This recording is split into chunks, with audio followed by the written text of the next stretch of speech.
के साथ प्रियंका राय और स्वागत है आपका हमारे स्पेशल शो खबर तो खास है में। खबर तो खास है में आज आपको दिखाएंगे संस्कृति और संगीत का शानदार संगम। मिलवाएंगे एक ऐसे शख्स से जिसने 10 साल में चांद पर एक दो नहीं पूरे 14 एकड़ जमीन खरीदी है और साथ ही ये भी बताएंगे कि कहां राजस्थान में है मिनी इजराइल। तो चलिए चलते हैं खबर तो खास है के सफर पर।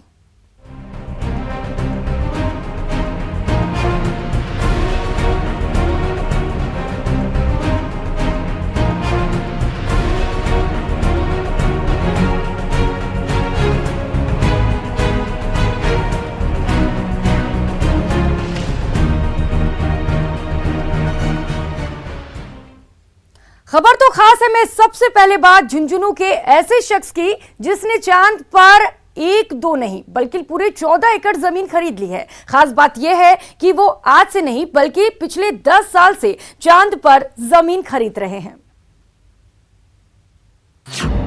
चांद पर 14 एकड़ जमीन के मालिक बने ओम प्रकाश जांगीर। चांद पर 2012 में 3 एकड़ और 2018 में 11 एकड़ ली जमीन। चांद पर जाने का सपना पूरा करना चाहते हैं ओम प्रकाश जांगीर।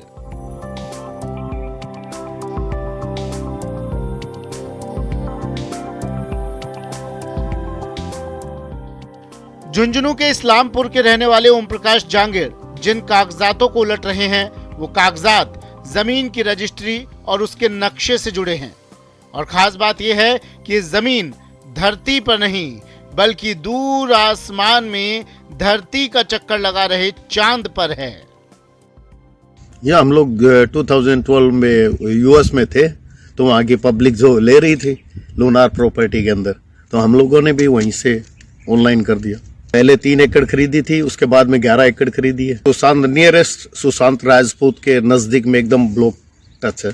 प्लानिंग का तो आगे क्या बता सकते हो, इन फ्यूचर कभी भी कुछ हो सकता है। उन्होंने कहा था कि स्पेस के अंदर जब भी ये प्रॉपर्टी आप लोगे तो वहाँ पे कुछ भी डेवलपमेंट होगा या कुछ भी करेंगे इन फ्यूचर या कोई इनको यूज करे तो आपको इनका बेनिफिट मिलेगा। वहाँ की फुल रजिस्ट्री हम लोग को दी है, सर्टिफिकेट दिया है, बोर्डिंग पास दिया है। अगर हम लोग को वहाँ जाना भी स्पेस में है तो वहाँ का बोर्डिंग पास भी है। ओम प्रकाश जांगीर और उनके बेटे अभिलाष जांगीर का कहना है कि कल किसने देखा है, हो सकता है वो या उनके पिता में से कोई एक या फिर उनके परिवार का कोई सदस्य चांद की सैर पर जाए। वैसे भी चांद पर जमीन के कागजात के साथ साथ उन्हें वहां का बोर्डिंग पास और रिटर्न टिकट तक मिला है। उस टाइम में मैं और पापा यूएस में थे, फ्लोरिडा में।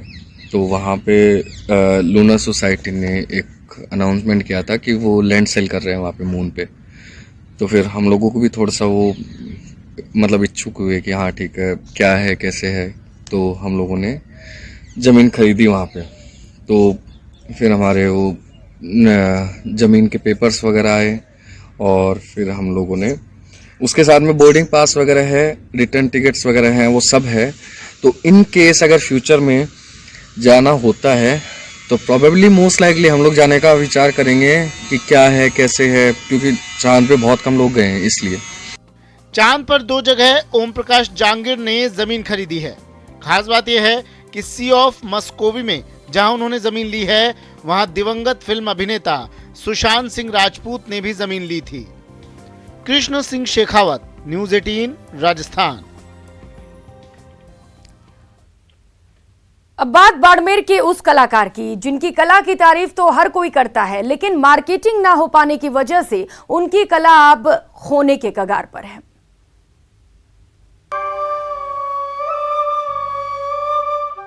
शायद ही इससे पहले आपने कहीं और लकड़ी की इतनी नायाब कंघियां देखी होंगी। अलग अलग आकार और प्रकार की ये कंघियां बंजारा कला का अद्भुत नमूना है।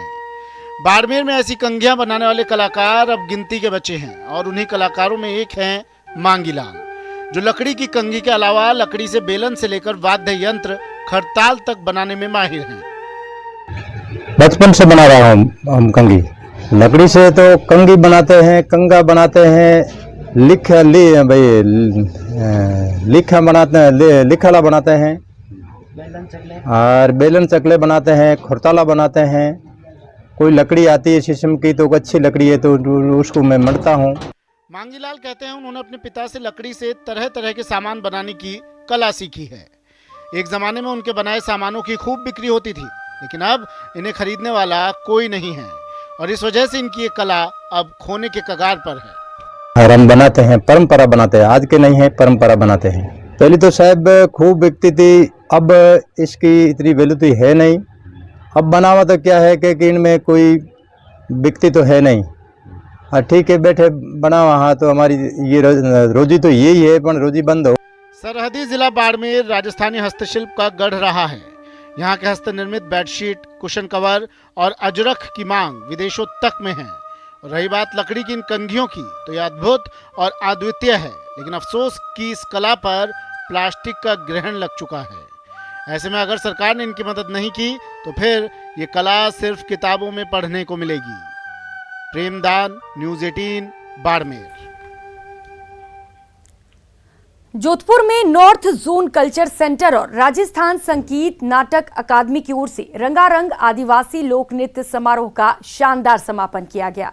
3 दिन तक चले इस महोत्सव में देश भर से आए आदिवासी लोक नृत्य कलाकारों ने अपनी धमाकेदार परफॉर्मेंस से दर्शकों का मन मोह लिया।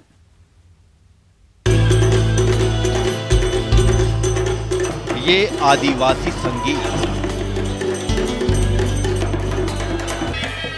ये सुरीला संगीत,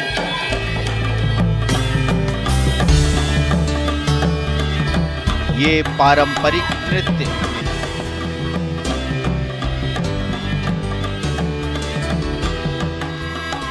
ये स्वर लहरियां,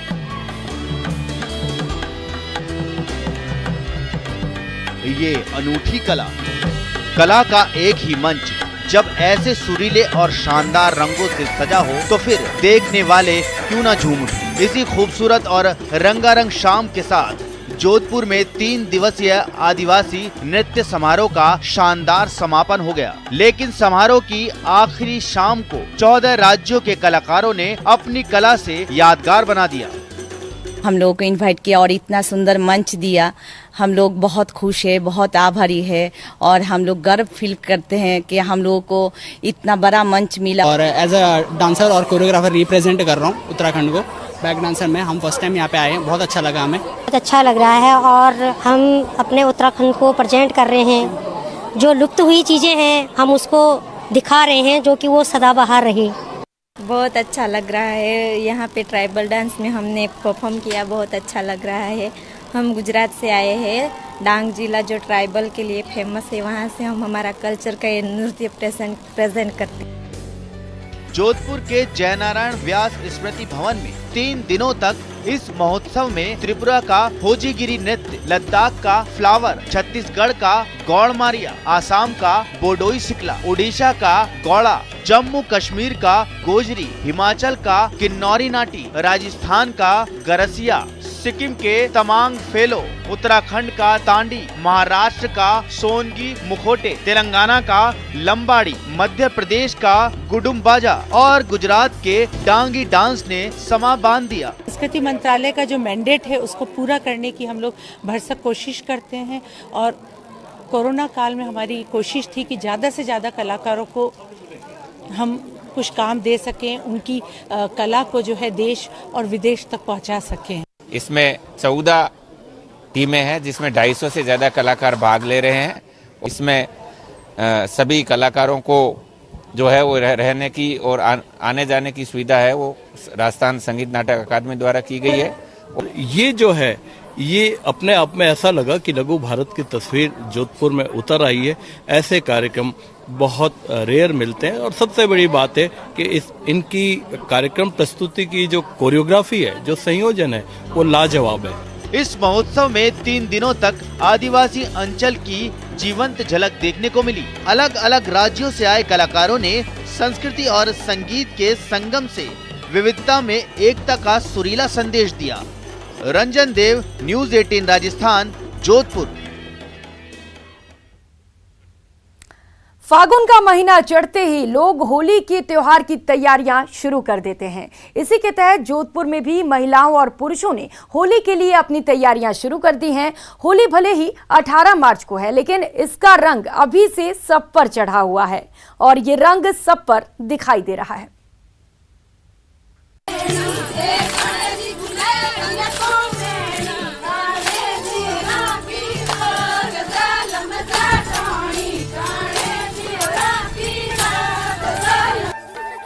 फागुन का महीना शुरू होते ही होली के रंग भी लोगों पर चढ़ने शुरू हो जाते हैं। होली के त्योहार पर सभी लोग रंग बिरंगे दिखाई देते हैं और यही इस फागुन के रंग की खासियत है। इस रंग का खुमार देश के हर कोने में दिखाई देती है। अपनी पारंपरिक नृत्य लूट डांस करती ये महिलाएं जोधपुर के निकट सर गांव की हैं। हर साल इस गांव के पुरुषों की गेर नृत्य की धूम रहती है, लेकिन इस बार क्या पुरुष और क्या महिला सभी होली में हुड़दंग मचाने के लिए ताल से ताल मिलाती दिखाई दे रही हैं।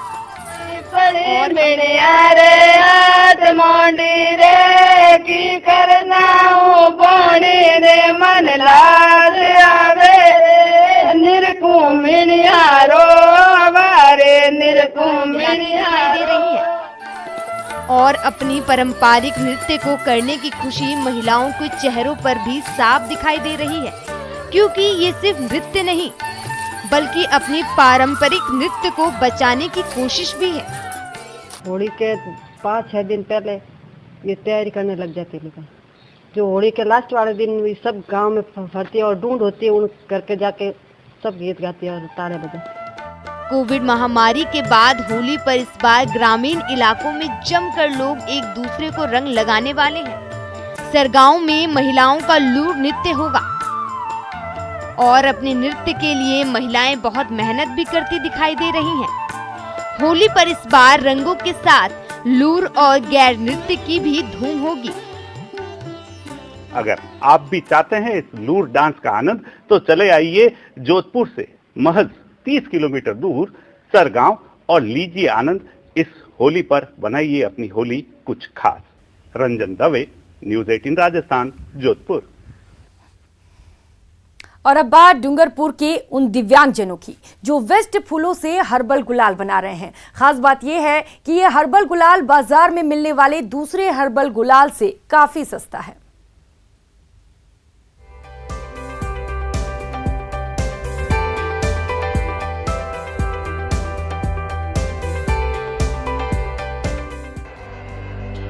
होली पर केमिकल वाले गुलाल से लोग बीमार न पड़ जाए, इसके लिए डूंगरपुर में कुछ दिव्यांग वेस्ट फूलों से गुलाल बनाने में लगे हैं। जैसे जैसे होली का पर्व नजदीक आता जा रहा है, वैसे वैसे इनका काम बढ़ता जा रहा है। खास बात यह है कि वेस्ट फूलों से बना ये हर्बल गुलाल केमिकल वाले गुलाल को टक्कर दे रहा है और इससे इसे बनाने वाले को आर्थिक मदद भी मिल रही है। तो हमारे ये ग्रुप के थ्रू काम करें ताकि उनको भी 2 पैसा अच्छा सा मिलता है, घर बैठे काम है। वो दूसरा वो वही माल लेके यहाँ पे आते हैं, तो वो उस कलर को बनाने के में हमारा सहयोग करता है, तो वो उनका रोजगार एक चलता रहता है। पिछले 3 सालों से यहाँ वेस्ट फूलों से गुलाल बनाने का काम चल रहा है। इसे बनाने वालों का कहना है कि साल भर तक फूलों को जमा किया जाता है और फिर उन फूलों से गुलाल बनाया जाता है। एरिया में पलाश के फूल उपलब्ध हो जाए, जैसे अभी ये सीजन चल रहा है, इस साल अगर वो इकट्ठा करेंगे जो अगले साल हमारा ये हर्बल गुलाल बनाने में काम आएगा। तो हमारे ये ग्रुप के थ्रू काम करें ताकि उनको भी 2 पैसा अच्छा सा मिलता है, घर बैठे काम है। वो दूसरा वो वही माल लेके यहाँ पे आते हैं, तो वो उस कलर को बनाने के में हमारा सहयोग करता है, तो वो उनका रोजगार एक चलता रहता है।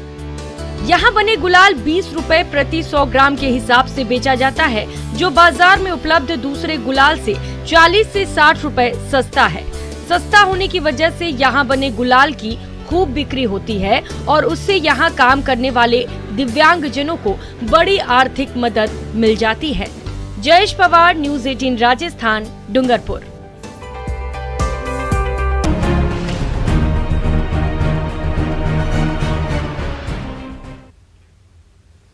ब्रेक के बाद आप सभी का स्वागत है। राजस्थान की पहचान रेगिस्तान के तौर पर होती है, लेकिन आज हम आपको राजस्थान की वो तस्वीर दिखाने वाले हैं जिसकी वजह से इसकी पहचान बदल रही है और इसकी पहचान मिनी इजराइल के तौर पर होती है। दुनिया भर में रेतीले धुरों के रूप में पहचान रखने वाले राजस्थान के मरुस्थल में अब खेती के पैमाने बदलने लगे हैं। इस वक्त हम खड़े हैं राजस्थान के मिनी इजराइल में। मिनी इजराइल इसलिए क्योंकि यहाँ पर इजराइल के पैटर्न पर अब खेती होने लगी है।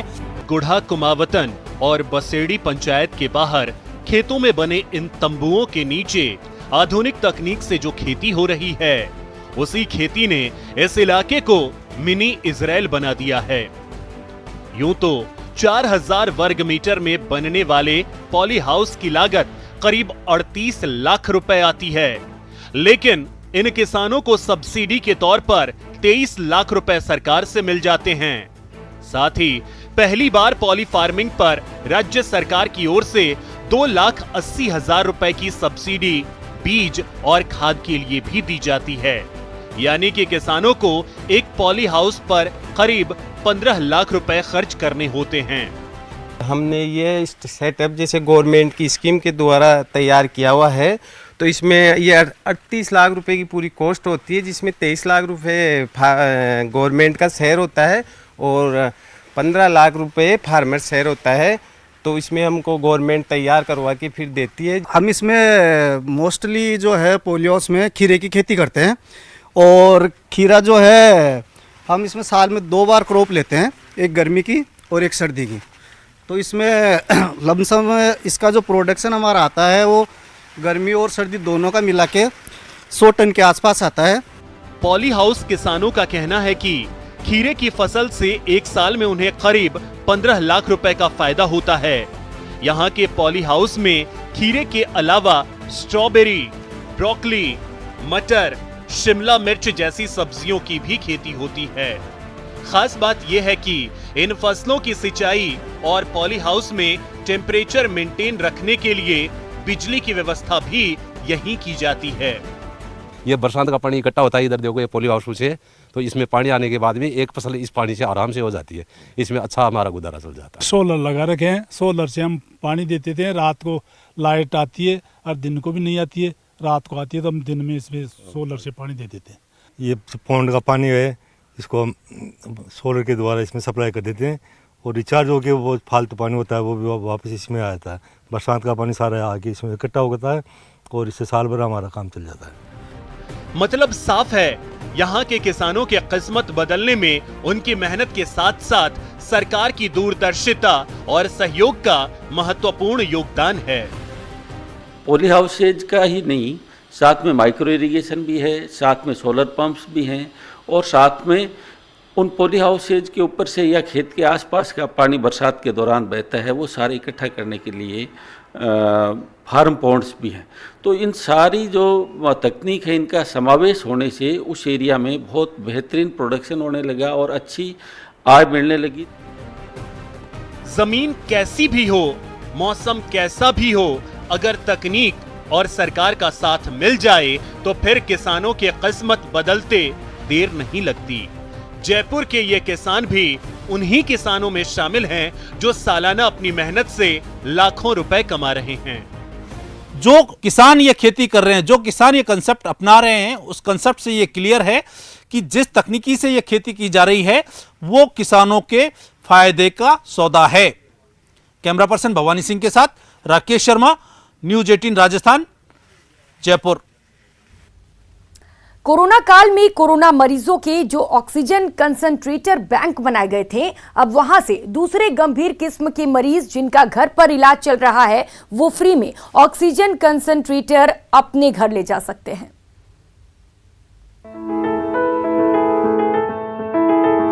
कोरोना काल में जो ऑक्सीजन कंसंट्रेटर लोगों की जान बचाने के काम आ रहे थे, वही ऑक्सीजन कंसंट्रेटर अब अलग अलग बीमारी से पीड़ित वैसे मरीजों के काम आने वाला है जो घर पर अपना इलाज करा रहे हैं और जिन्हें घर पर ऑक्सीजन की जरूरत पड़ती है। जो भी कोविड-19 के रोगी के अलावा जो सिलिकोसिस हैं या अन्य गंभीर बीमारियां जहां भी ऑक्सीजन की आवश्यकता है, उन लोगों को डॉक्टर के प्रिस्क्रिप्शन पे निःशुल्क देने का प्रोविजन है। और एक बहुत सिंपल प्रक्रिया है, इसके अंदर जिला औषधि भंडार गृह पे हमारे ऑक्सीजन कंसंट्रेटर बैंक की स्थापना की हुई है। उसमें 5,000 रुपए की अमानत राशि जमा कराने के बाद में कोई भी रोगी इसको प्राप्त कर सकता है। प्रदेश के अलग अलग जिले के ऑक्सीजन कॉन्सेंट्रेटर बैंकों में इस वक्त करीब 40,000 ऑक्सीजन कॉन्सेंट्रेटर मौजूद हैं। इन ऑक्सीजन कॉन्सेंट्रेटर का इस्तेमाल होता रहे, इसके लिए सरकार ने ये फैसला किया है कि दूसरी बीमारियों से पीड़ित लोग भी इसका इस्तेमाल कर सकते हैं। इसके लिए बस उन्हें डॉक्टर की पर्ची और 5,000 रुपए जमानत के तौर पर जमा कराने होंगे, जो ऑक्सीजन कॉन्सेंट्रेटर वापस करने पर वापस मिल जाएंगे। राज्य में कई जिले सिलिकोसिस से प्रभावित हैं, तो उनको अगर ऑक्सीजन किसी सुविधा अगर घर पे मिल जाती है तो एक बहुत बड़ा एक सपोर्ट हो जाएगा जो हमारे किसी भी बीमारी से ग्रसित हैं। ये बेस्ट प्रैक्टिस आप सेंटर से भी शेयर कर रहे हैं कि वो भी इसे इम्प्लीमेंट करें? बिल्कुल, यह हमने एक राज्य के अभिनव प्रयास के तौर पे, एक बेस्ट प्रैक्टिस के तौर पे भारत सरकार को इसको शामिल करने, उनके बेस्ट प्रैक्टिसेस जो नेशनल लेवल पे एक कार्यक्रम करते हैं उसमें शामिल करने के लिए इसको हमने प्रस्तुत किया हुआ है। इसमें जो प्रक्रिया ये है कि वो सर्वप्रथम वो डॉक्टर की प्रिस्क्रिप्शन है, उसमें वो डॉक्टर के द्वारा रिकमेंड किया होना चाहिए कि ऑक्सीजन कंसंट्रेटर की आवश्यकता है।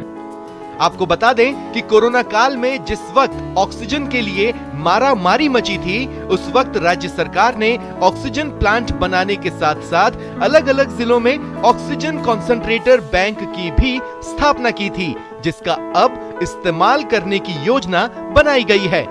खास बात यह है कि प्रदेश के स्वास्थ्य विभाग ने केंद्र सरकार से भी इस योजना में शामिल होने को कहा है। सौरभ गृहस्थी, न्यूज़ 18 राजस्थान, जयपुर। इस खास पेशकश में फिलहाल इतना ही। मुझे दीजिए इजाजत। नमस्कार।